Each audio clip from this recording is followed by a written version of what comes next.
이기흥 대한체육회장이 딸의 대학 친구를 부당 채용했다는 의혹으로 경찰 수사를 받고 있습니다. 저희가 문제 채용 과정을 자세히 취재했습니다.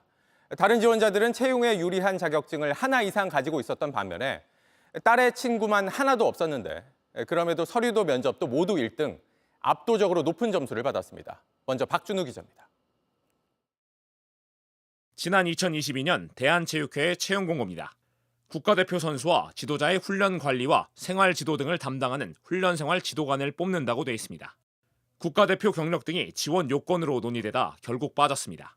대신 전문 스포츠 지도사 자격은 한국사, 한국어 능력 시험 등과 함께 우대 조건에 들어갔습니다.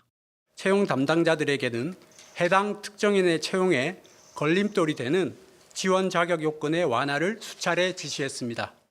지원자 32명 가운데 이기흥 회장 딸 친구인 유모 씨를 포함해 5명이 통과했습니다. 우대 조건 자격증이 하나도 없는 사람은 유 씨뿐이었습니다. 그러고도 1차 서류 전형인 직무수행 계획서 평가에선 1등을 했습니다. 면접에서도 심사위원 5명 모두 유 씨에게 최고점을 줬습니다.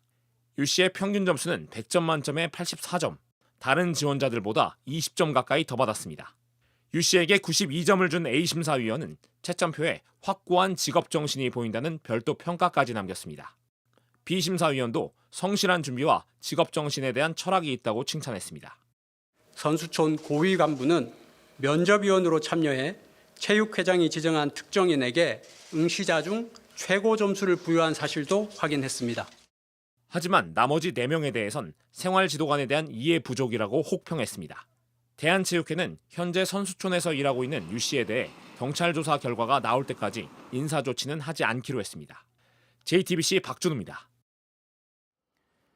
이기흥 회장 딸의 친구는 자신이 어떻게 일할지 적은 직무수행 계획서에서 만점에 가까운 점수를 받았습니다. 그런데 해당 계획서를 살펴봤더니 A4 용지 한 장짜리에 오타까지 있었고 체육회 기준대로라면 탈락했어야 할 표현까지 있었습니다. 이어서 최현수 기자입니다. 서류 전형에 지원한 유 씨의 직무수행 계획서입니다. 첫 단락에 지휘부라고 적었습니다. 선수들의 애로사항을 상부에 전달하겠다고 하면서 지휘부를 잘못 쓴 겁니다. 직무수행 방향은 선수들이 누구에게 고민을 털어놓는지 보겠다고 했습니다. 구체적인 실천 방안이라면서 MZ세대와 소통, 안전하고 따뜻한 선수촌 환경 조성 등을 적었습니다.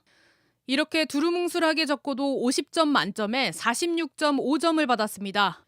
한 면접위원은 이 계획서에 구체성, 전문성 등 부분에서 만점을 주기도 했습니다. 다른 지원자들보다 많게는 10점을 더 받았습니다.